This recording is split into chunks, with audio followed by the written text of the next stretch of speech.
isso é motivo de gratidão ao Senhor, né? Hoje nós vamos continuar aqui com o nosso estudo, né? Hoje vamos falar da terceira igreja, carta à igreja de Pérgamo, no livro de Apocalipse, capítulo 2, do versículo 12 ao versículo 17.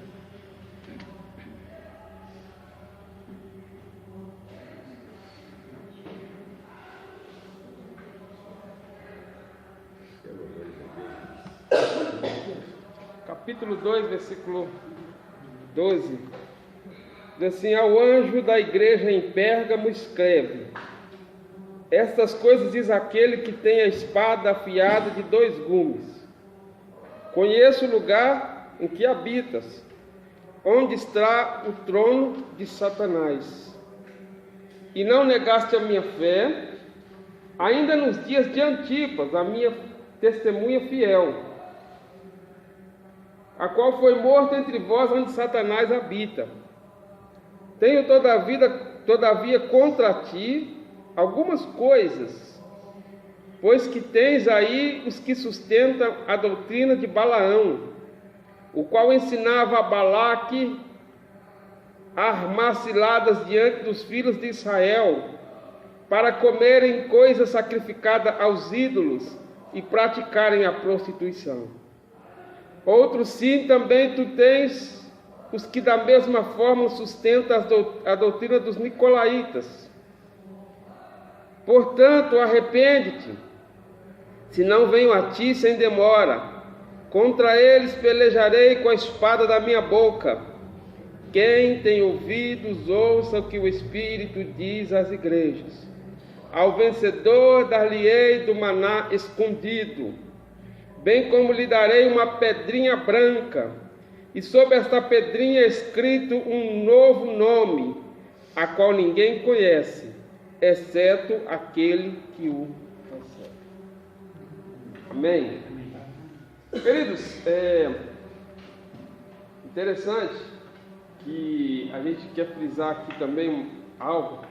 Jesus, ele sempre se apresenta de alguma forma a cada uma dessas igrejas. Os irmãos já acredito que repararam aí, né? A igreja de Éfeso, ele se apresenta como aquele que anda entre os candeeiros de ouro. A igreja de Esmirna, ele se apresenta como aquele que esteve morto e retornou à vida.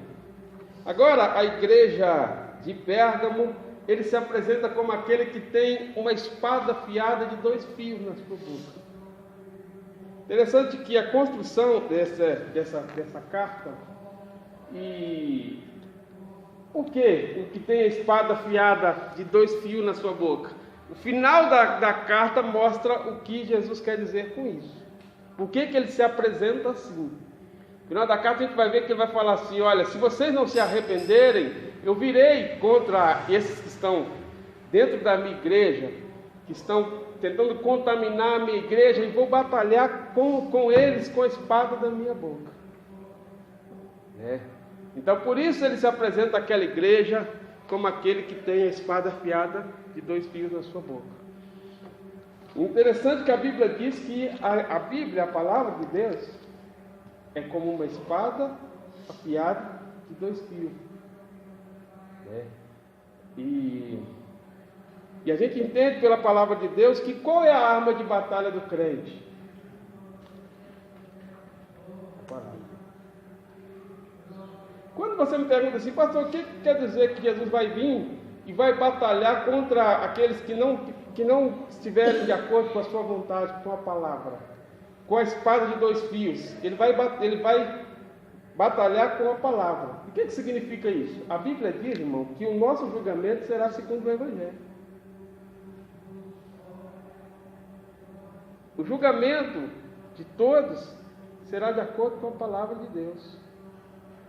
É a palavra, essa palavra, que leva o homem ao arrependimento e à salvação, é a mesma palavra que estará julgando os ímpios, que estará julgando todos. Então, no final de tudo, o que Jesus quer dizer com isso? Que eu vou batalhar com a espada da minha boca, ele quer dizer que a minha palavra vai condenar.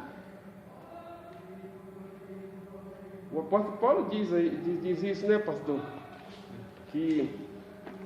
Então, queridos, é só um detalhe interessante para a gente pensar.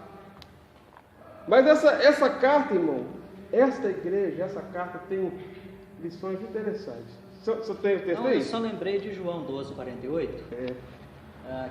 Quem me rejeita e não recebe as minhas palavras, já tem quem o julgue.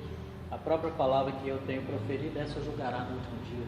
Amém, tá vendo? Você estava falando, E Paulo em outro texto, eu não guardo o versículo, mas Paulo diz que seremos julgados segundo o meu evangelho, né?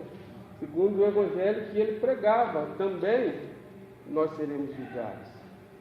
Jesus diz assim, olha, quem não crê na minha palavra, quem que julga? As próprias palavras que eu digo, há de julgar. Por isso que ele está dizendo aqui, olha, eu virei a ti, e com a espada que sai da minha boca, que é, ou seja, a minha palavra, eu irei julgar.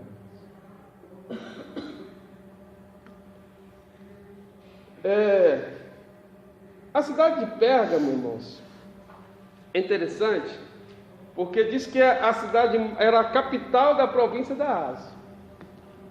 A cidade de Éfeso, que nós estudamos, era a cidade mais importante daquela região.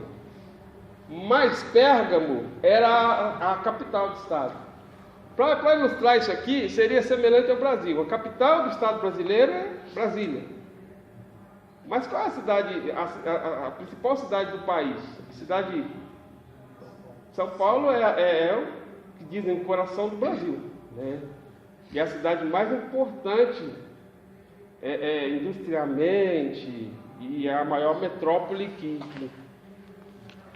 Então seria exatamente mais ou menos isso. Éfeso era a capital do estado, mas Pérgamo... Não, Éfeso era a cidade mais importante, mas Pérgamo era a capital do estado. Uma cidade totalmente idólatra. Tinha deuses para todo lado, templos, vários templos para vários deuses. O mais famoso dele era do deus Esculápio, né? Que era chamado Deus da cura, a qual tinha uma figura de uma serpente. E eles tinham todos os tipos de deuses. Além disso, diz que essa cidade, muitas pessoas iam lá atrás de cura. Além de todos esses deuses, foi a primeira cidade a ser construído um templo de adoração ao imperador, aos Césares atuantes da época. Todos os Césares que tivessem no poder eram adorados naquele templo. Por isso que essa cidade era tão idólatra que talvez seja por isso que Jesus disse: olha, eu sei o lugar onde vocês estão, onde Satanás habita, onde está o trono de Satanás. O negócio era tão feio que Jesus disse que lá estava o trono de Satanás. E Jesus disse para aquela cidade assim, olha, para aquela igreja: eu sei que vocês habitam onde está o trono de Satanás, mas vocês conservam o meu nome e não negaste a minha fé. Ainda nos dias de Antipas, minha fiel testemunha, que foi morto entre vós onde Satanás habita. Antipas aqui, segundo alguns, não o nome em si, porque o nome Antipas é pseudônimo, é uma palavra hebraica, mas quando Jesus fala de Antipas, a fiel testemunha, talvez, segundo alguns, esteja se referindo a um antigo pastor daquela igreja, que foi morto pelo Evangelho. Por não negar Cristo, ele foi arrastado diante do povo e foi queimado dentro de um bezerro de bronze. Foi feito um bezerro de bronze, grande e oco por dentro. Eles colocaram ele dentro daquele bezerro de bronze ou de latão e levou aquele bezerro ao fogo. Ao passo que enquanto aquele bezerro ardia no fogo, ele estava sendo cozinhado lá dentro. Estava fritando lá dentro. Por amor ao Evangelho. teve esse mártir lá, talvez Jesus esteja referindo a essa pessoa quando fala de Antipas, a fiel testemunha que foi morto.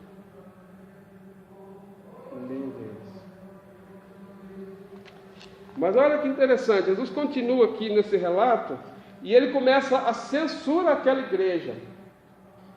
Diferente da igreja de Éfeso que a gente estudou, que rejeitava o falso ensino, muito especialmente os nicolaítas, né? Que os nicolaítas eles não têm uma precisão, um dado preciso, mas talvez seja um grupo herético, talvez que era liderado pela doutrina de um tal de Nicolau. Ele não sabe exatamente, mas a gente sabe que era um grupo herético que se infiltrava nas igrejas ensinando heresias. E aí Jesus começa a censurar. Diferente da igreja de Éfeso, que era zelosa e que não aceitava qualquer um, diferente da igreja de Esmirna, que a gente viu aqui, que Jesus também não tem uma censura muito contundente contra a falsos ensinos, a igreja de Pérgamo já aceitava o falso ensino. E aí Jesus faz uma comparação interessante, quando ele fala assim, olha, porque vocês têm aí aqueles que seguem a doutrina de Balaão.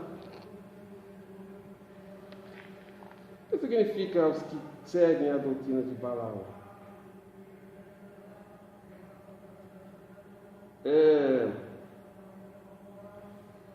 O que Jesus estava referindo, quando a gente conhece, lá em Números capítulo 22, a Bíblia lá em Números capítulo 22, se alguém puder até abrir, do capítulo 20, número 25, perdão, 22 não, 22 e 5, e depois o capítulo 25. Conta a história da trajetória do povo de Israel, né, e conta quem é Balaão. Capítulo 22, versículo 1 até... Capítulo 22, versículo 5. Se alguém tiver, lê para mim, por favor. Mandou chamar Balaão, filho de Beor, que estava em Betor, perto do rio Eufrates, no território de Amá. Os mensageiros foram dizer o seguinte a Balaão: um povo inteiro saiu do Egito, está espalhado por toda a terra, e agora veio morar perto de mim. Eu lhe peço que venha logo para amaldiçoar esse povo, pois eles são mais poderosos do que eu. Talvez assim eu possa derrotá-los e expulsá-los daqui. Eu sei que, quando você abençoa alguém, esse alguém fica abençoado. E se você amaldiçoa, fica amaldiçoado. Então, os chefes moabitas e midianitas levando consigo dinheiro para pagar as maldições. Eles chegaram ao lugar onde Balaão estava e entregaram a mensagem de Balaque. Balaão respondeu o seguinte: fiquem aqui esta noite e amanhã eu contarei a vocês o que o Senhor me disser. Então, os chefes moabitas ficaram com Balaão. Deus veio falar com ele e perguntou: quem são esses homens que estão com você? Balaão respondeu: Balaque, o rei dos moabitas, me mandou dizer que um povo inteiro saiu do Egito e está espalhado por toda a terra. Balaque quer que eu vá agora mesmo e amaldiçoe essa gente, para ver se assim pode derrotá-los e expulsá-los. Deus disse a Balaão: não vá com eles, nem amaldiçoe o povo de Israel, pois é um povo abençoado. De manhã, Balaão se levantou e disse aos chefes que Balaque tinha enviado: voltem para a sua terra, pois o Senhor não está deixando falar com vocês. Então, eles voltaram e foram falar com Balaque de sério. Balaão não quis vir com a gente. Aí Balaque mandou-lhe outros chefes mais numerosos e mais importantes do que os primeiros. Eles foram falar com Balaão de sério.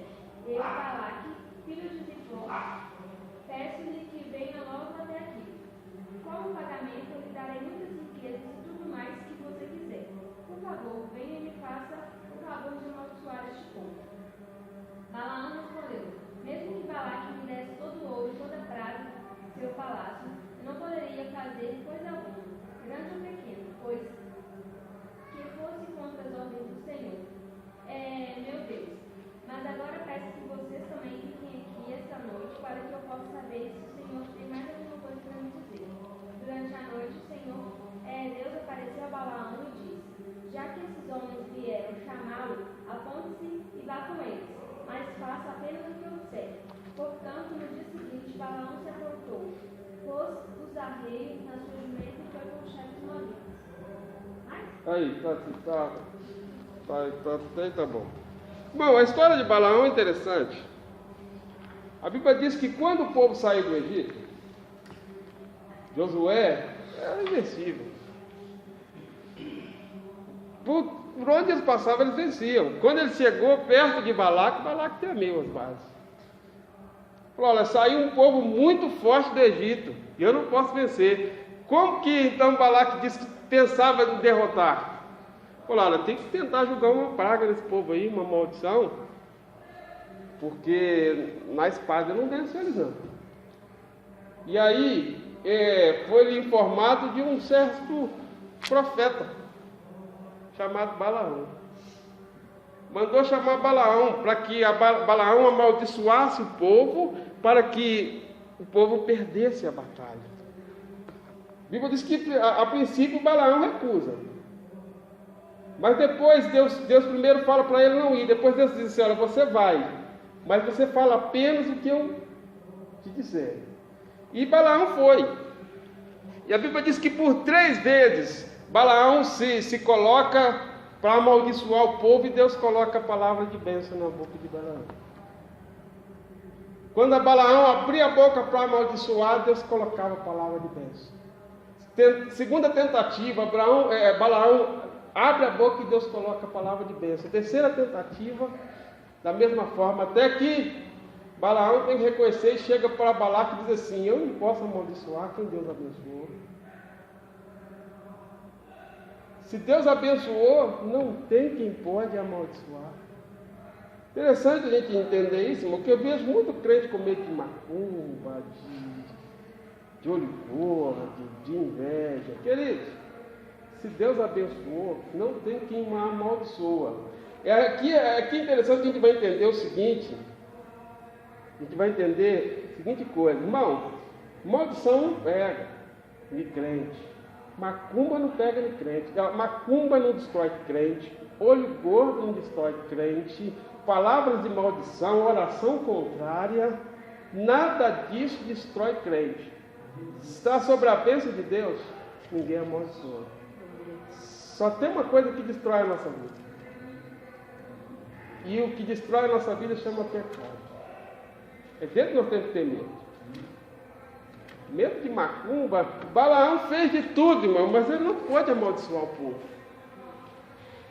Só que tem um detalhe: quando Balaão volta, ele fala para Balaque assim: olha, eu não posso amaldiçoar, não tem como. Só tem uma forma desse povo ser amaldiçoado: se nós pegarmos as mulheres mais formosas dentro do povo e colocar diante deles e fazerem eles pecarem contra a lei de seu Deus. Sempre as mulheres. Se a gente pegar e trouxer e fazer eles transgredirem a lei de Deus, a maldição, porque Balaão conhecia o segredo. Ele sabia que quando o povo era fiel a Deus, Deus levava o povo em vitória. Mas quando o povo pecava, o povo perdia a guerra. E ele deu então um conselho para Balaque: vamos pegar as mulheres mais formosas, mais belas, e vamos colocar diante do povo. E elas vão induzir o povo a se prostrarem diante de outros deuses, a se prostituir, a fazerem tudo que eles não devem fazer. E a ira de Deus se acenderá, e aí eles perderão a guerra. Abraão foi para fazer o que Deus tinha falado para ele fazer. Mas ele chega lá, a cobiça pelo dinheiro faz ele entregar um conselho maldito para Balaque. E essa história, a Bíblia diz que o povo realmente fez, e naqueles dias Israel perdeu a batalha. Foi uma grande derrota. Depois Israel se volta para Deus e Deus faz eles vencerem. Mas aquele dia, aquele conselho foi um conselho maldito. O que esse paralelo tem, que Jesus usa essa figura para dizer que alguém estava no meio da igreja, relativizando as verdades, colocando tropeço no meio do povo de Deus, levando o povo de Deus a pecar e transgredir a lei de Deus. Assim como Balaão fez, alguns que se introduziram no meio da igreja, estava levando a igreja à desobediência. Isso que Jesus está dizendo assim, olha, tem no meio de vocês Balaão. Talvez talvez você pergunte para mim, mas isso quer dizer? Irmão, isso está claro que está acontecendo na igreja do Brasil hoje. O que uns mentes iluminadas conseguem fazer, queridos? O que estão fazendo hoje? Tem algumas igrejas por aí que resolveu dizer assim, olha, a igreja tem que evangelizar no carnaval. Carnaval não é para ir para retiro, carnaval é para nós ir evangelizar. Aí eles pegam os adolescentes, os jovens da igreja, esses jovens novos, saudáveis, que estão por aí com adrenalina à flor da pele, e ainda bem que tem essa adrenalina toda, sinal que são organismos vivos e que estão vivos, né, que não morreram. Pegam esses jovens, irmão, e colocam onde está a prostituição, aonde está a pornografia a céu aberto. Com o pretexto de que vão levar os jovens para evangelizar. São Balaão, queridos, estão lançando cilada, isso é cilada. Isso é colocar os jovens na zona de perigo. A gente sabe que carnaval, cada dia mais, irmão, é uma pornografia ao céu aberto. Aí vem umas mentes dessas dizendo, e eles querem se achar super crentes. Se você falar que eles estão errados, errado é você que se esconde. Né? A Bíblia nos ensina tanto, irmão. A Bíblia manda até resistir o diabo, mas do pecado a Bíblia manda fugir. Ninguém pode querer guerra de braço com o pecado. Não, a gente vai perder, não é certo. O que a Bíblia nos ensina, irmão? O nosso sentido mais perigoso é isso aqui, ó.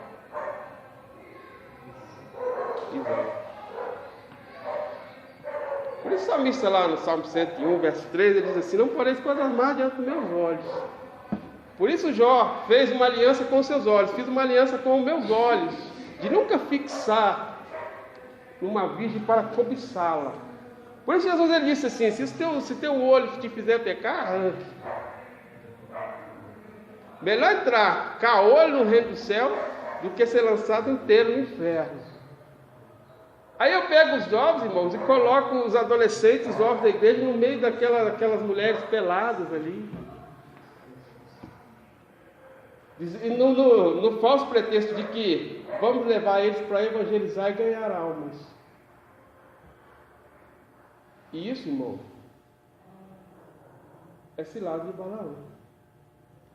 Isso entra no pecado, né, pastor? É isso?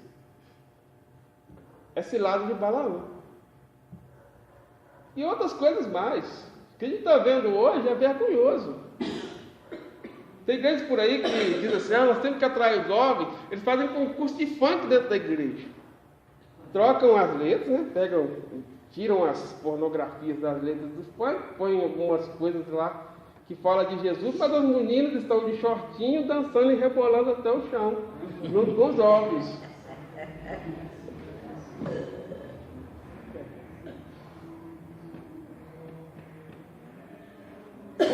O que estão se fazendo por aí, irmãos, é o que Balaão fez, é o que estava acontecendo na igreja de Pérgamo. Eles estavam, não tem problema. Seria como eu falasse assim, Estava conversando ali atrás ali. É pecado beber? Não, a Bíblia não diz que é pecado beber, não. A Bíblia diz que é pecado embriagar. Ah, então, Marco Antônio, depois do culto nós vamos pegar os ovos aqui, vamos sentar ali no Zé Banana e vamos tomar uma cervejinha. Todo mundo moderado, sem embriagar. Pensou um negócio desse? Convida. Igual a gente que tem no Brasil um histórico de alcoolismo que está destruindo essa juventude, a gente relativiza tudo, de que nada é pecado, pegar os ovos, levar para a Sete Estrelas, levar para o carnaval. Depois do culto da mocidade, tem muitos que se assentam no barzinho ali, vai tomar uma cerveja, ou às vezes tomam até dentro da igreja mesmo, não tem problema nenhum. E a gente coloca os jovens sempre naquele limiar, sempre na zona de perigo. É isso que alguns estavam fazendo na igreja de Pérgamo. E é isso que Jesus está dizendo assim, olha, alguns estão lançando tropeço, olha o que diz aí. Veja o versículo 14. Tenho todavia contra ti algumas coisas, pois tens aí o que sustenta as doutrinas de Balaão, o qual ensinava Balaque a armar ciladas diante dos filhos de Israel, para comer coisas sacrificadas aos ídolos e praticarem a prostituição. Outros sim, também tu tens os que da mesma forma sustentam as doutrinas dos nicolaítas. Tem outra versão, aqui diz armar cilada, mas tem uma versão que diz colocar tropeço. Alguém tem essa versão aí? Balaque ensinava a colocar tropeço diante dos filhos de Israel. Versículo 15. 14. Alguém tem essa versão? Colocar tropeço. Paulo ensinava Balaque a colocar tropeço diante dos filhos de Israel. Está vendo? Tropeço, viu? Balaque fez foi isso, irmão. Colocou tropeço. E aí, a gente colocar tropeço é relativizar as coisas e estar sempre colocando as pessoas, ao invés de incentivá-las a fugir daquilo que pode lhes oferecer perigo, a gente está colocando perigo diante delas. E é isso que algumas pessoas estavam acontecendo na igreja de Pérgamo. Alguém quer falar, irmão? Estou falando sozinho aqui, pastor. Não, para mim está tudo muito bom até aqui. Então, queridos, e aí, a gente tem que tomar muito cuidado com essas coisas. Jesus continua, e tem aqueles também que trazem as doutrinas dos nicolaítas. Ele não sabe qual na verdade era a doutrina dos nicolaítas. Só fica claro que eram heresias, que eram falsos ensinos. Aqui é um alerta para a gente. É igual a gente está agora aqui, no nosso próximo culto do amigo que a gente vai ter, Marco Antônio ia pregar, hoje não vai poder pregar mais, né? A preocupação, a gente vai ter que colocar uma outra pessoa para pregar, e a gente tem que ter sempre cuidado. Você não coloca qualquer pessoa na sua casa, não coloca nada. Se a pessoa vier chegar e bater na sua porta, você não pode colocar, nos dias que a gente vivemos, a gente não pode colocar qualquer pessoa dentro de casa. A gente coloca a nossa família em risco. Assim também na igreja, a gente não pode colocar o microfone na mão de qualquer pessoa. A gente não sabe que doutrina a pessoa traz. Você coloca uma pessoa para pregar aí, você não sabe qual doutrina essa pessoa está trazendo. Aconteceu aqui em Raposa com um pastor amigo meu. Ele trouxe um camarada aí e fez uma propaganda que o moço revelava, curava, fazia, acontecia. Espalhou, convite na cidade, a igreja ficou assim. A igreja até grande, Na hora lá, rapaz, o camarada fez pedido de dinheiro, e não sei o quê, quem pode dar 100, quem pode dar 500, quem pode dar 1000, e depois de tudo queria levar tudo embora. O pastor teve uma dor de cabeça daquele tamanho, a igreja ficou assim, muitos membros se dispersaram, a igreja sofreu um baque violento. O pastor depois teve que vir diante da igreja e falar: irmãos, peço aos irmãos perdão, porque a falha foi minha. Eu não sabia qual era a doutrina desse moço. Eu errei, eu peço, irmão, em nome de Jesus, que me perdoa. Irmão, depois do estrago feito, para consertar é complicado. Hoje, igual o pastor que tem a responsabilidade da igreja, que Deus me confiou a igreja, a gente não pode entregar microfone para qualquer pessoa. Vivemos em tempos e o que acontecia na igreja de Pérgamo, que eles estavam sendo tolerantes. Qualquer pessoa que chegava lá ensinava qualquer coisa. Mas tem uma outra coisa interessante aqui. Jesus faz, como em toda a carta, né? Ele se apresenta àquela igreja de alguma forma, ele faz o elogio daquilo que ele percebe de positivo, ele faz a censura daquilo que ele acha negativo, e essa foi a censura de Jesus. Aquela igreja estava tolerando falso ensino, estava tolerando pessoas que estavam relativizando as coisas, levando o pecado, as pessoas a pecarem, mas depois ele faz a promessa. E aí, nós vemos aqui, que a gente já falou no versículo 16, né? Se não te arrependeres, eu venho com a espada da minha boca. Isso significa juízo, e de que ele julgará segundo a sua palavra. A palavra é o critério do julgamento, a espada da boca de Cristo. E aqueles que, a Bíblia ainda diz, São Tiago, na sua epístola, ele diz que aquele que quer ser amigo do mundo se constitui inimigo de Deus. Você já imaginou, querido, você ter Jesus como inimigo? A gente é feliz de ter Ele como nosso substituto, como nosso Salvador, mas não queira ter Ele como inimigo e juiz, porque o juízo de Deus será sem misericórdia. Diz assim: eu vou vir, se vocês não se arrependerem, eu vou julgar com a espada da minha boca. Ter Jesus como inimigo, irmão, não é nada agradável. Ter o próprio Deus como nosso inimigo. E aí ele termina dizendo assim, o versículo 17: quem tem ouvidos ouça o que o Espírito diz às igrejas. Ao vencedor dar-lhe-ei do maná escondido, e também uma pedra branca. Lhe darei uma pedrinha branca, e sobre essa pedrinha escrito um novo nome, a qual ninguém conhece, senão aqueles que o recebem.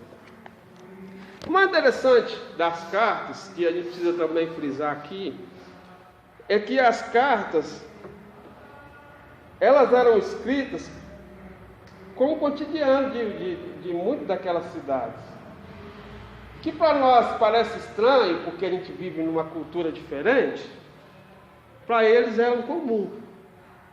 Assim como as parábolas de Jesus. Se a gente às vezes acha muita coisa que é estranha, por causa de vivemos em cultura diferente, para os judeus da época era Jesus contando daquilo que era ali cotidiano, né? E a gente vai ver muito isso nas cartas. Jesus usando de algumas coisas do cotidiano para ilustrar algumas coisas. E aí, essa maná escondido. É interessante esse negócio do maná, porque a Bíblia também, o Apocalipse, em toda a sua carta,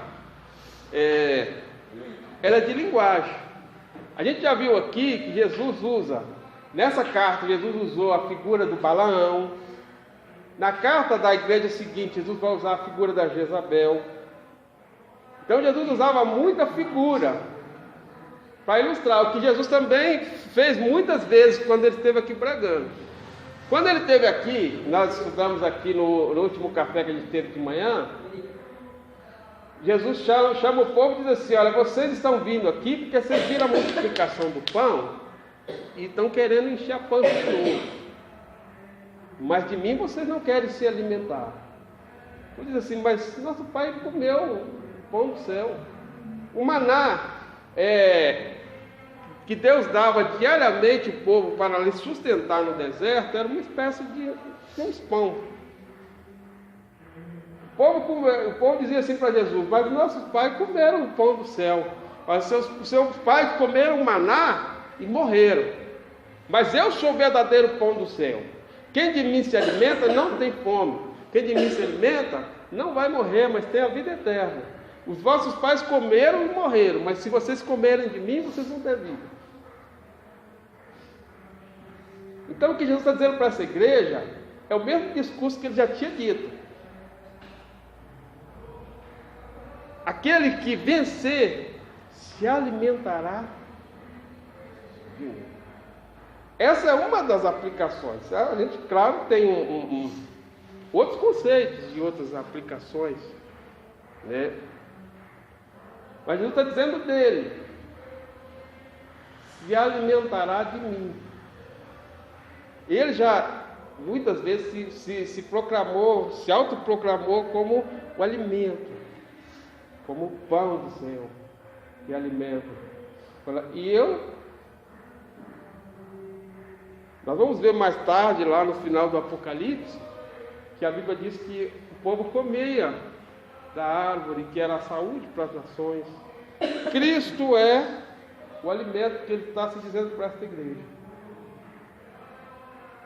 E a pedrinha branca, ele faz duas promessas: se alimentará do maná,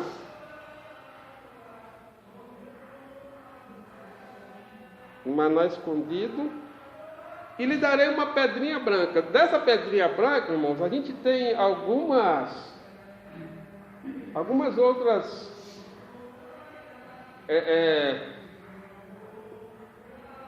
algumas outras teorias, tem vários, né? Alguns acreditam, eu não sou muito adepto, de que isso poderia simbolizar o que acontecia nos tribunais da Grécia. O tribunal da Grécia, quando o juiz ia dar a sentença ao réu, ele tinha uma pedra branca ou uma pedra preta. A pedra branca significa absolvição, a pedra preta condenação. Pode ser. Os que mais acreditam nessa teoria são aqueles que acreditam que a salvação é algo que você ainda vai conquistar, que você pode alcançar ou não. A gente não é muito adepto desta teoria, mas tem uma coisa interessante, uma teoria interessante, que dizem que nessa cidade, a cidade de Pérgamo, e Pérgamo, além de ser a cidade mais importante da época, um detalhe interessante que a gente não pode deixar de dizer, é que essa cidade tem o nome de Pérgamo por causa que era a cidade que tinha uma das maiores bibliotecas da época. Ficava apenas abaixo de Alexandria, que tinha a maior biblioteca. Pérgamo tinha uma biblioteca enorme, de muitos pergaminhos, por isso a cidade tinha nome de Pérgamo. Existe uma outra teoria de que talvez o pergaminho se originasse de lá, por isso a cidade de Pérgamo e o nome Pergaminho.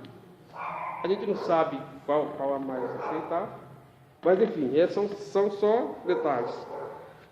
Mas existe uma teoria muito interessante que diz que na cidade de Pérgamo, como é uma cidade extremamente religiosa, era muito comum as pessoas que iam lá fazer esse turismo religioso em busca da cura do deus Esculápio, ou adorar o imperador, naqueles templos, as pessoas compravam.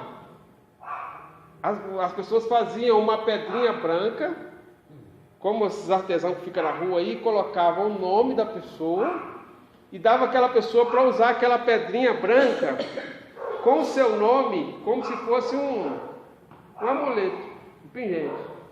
Hoje no Brasil as pessoas usam Hoje as pessoas usam cruz, as pessoas usam um monte de amuleto, né? Dizem que protegem e tal. Era mais ou menos isso.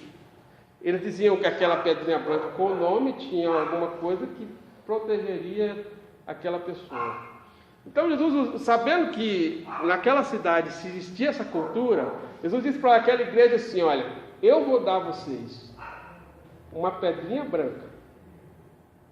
Só que essa pedrinha branca não vai estar com o teu nome, vai estar com um novo nome.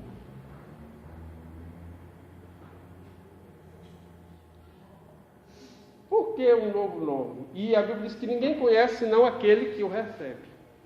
Isso é muito interessante, pelo menos eu achei bastante interessante. Por que um novo nome?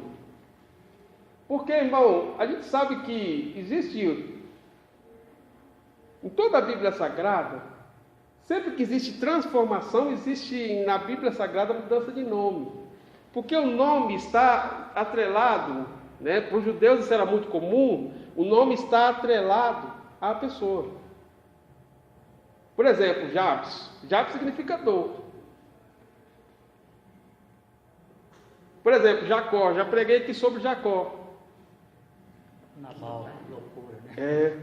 Jacó era suplantador, enganador. E quando Deus muda a história de Jacó, Deus muda a vida de Jacó, Deus muda o nome de Jacó. Não serás meu Jacó, mas Israel será o teu nome. Então, o que significa um novo nome? Isso significa, irmão, a nossa nova identidade em Cristo. Quando Cristo muda a nossa vida, Ele nos dá uma nova identidade. O velho Marco Antônio morreu. Existe um novo Marco Antônio que nasceu de novo. Agora ele é luz. Mas isso na época as pessoas, pelo fato pessoal, as pessoas conheciam o Saulo como uma pessoa que matava os cristãos, perseguia. Aí quando eles viam o Paulo, né? Aí, eles conseguiam saber que era o antigo Saulo? Irmão, aí é interessante essa pergunta sua, porque tem muitas pessoas que Deus mudou o nome de muitas pessoas, mas agora o nome de Paulo, a Bíblia não declara que Deus mudou, não.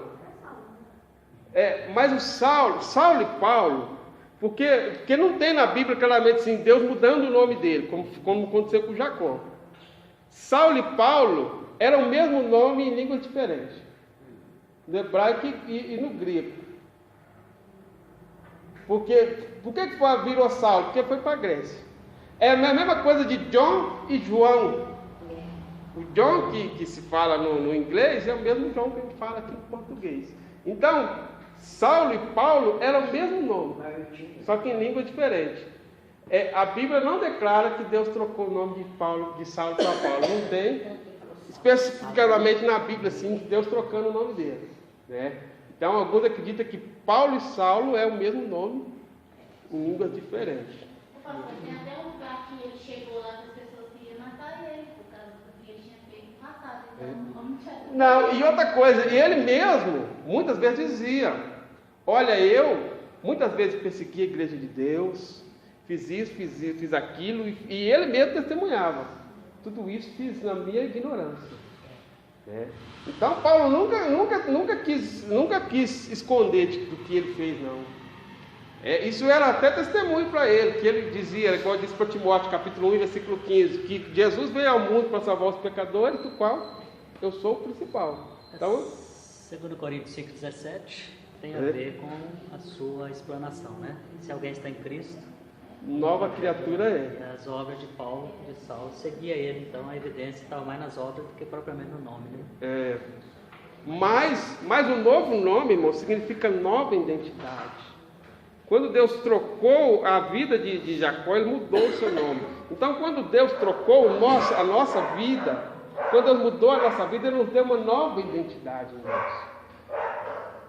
E agora interessante, mas por que é um novo nome que ninguém sabe, somente que é aquele que o recebe?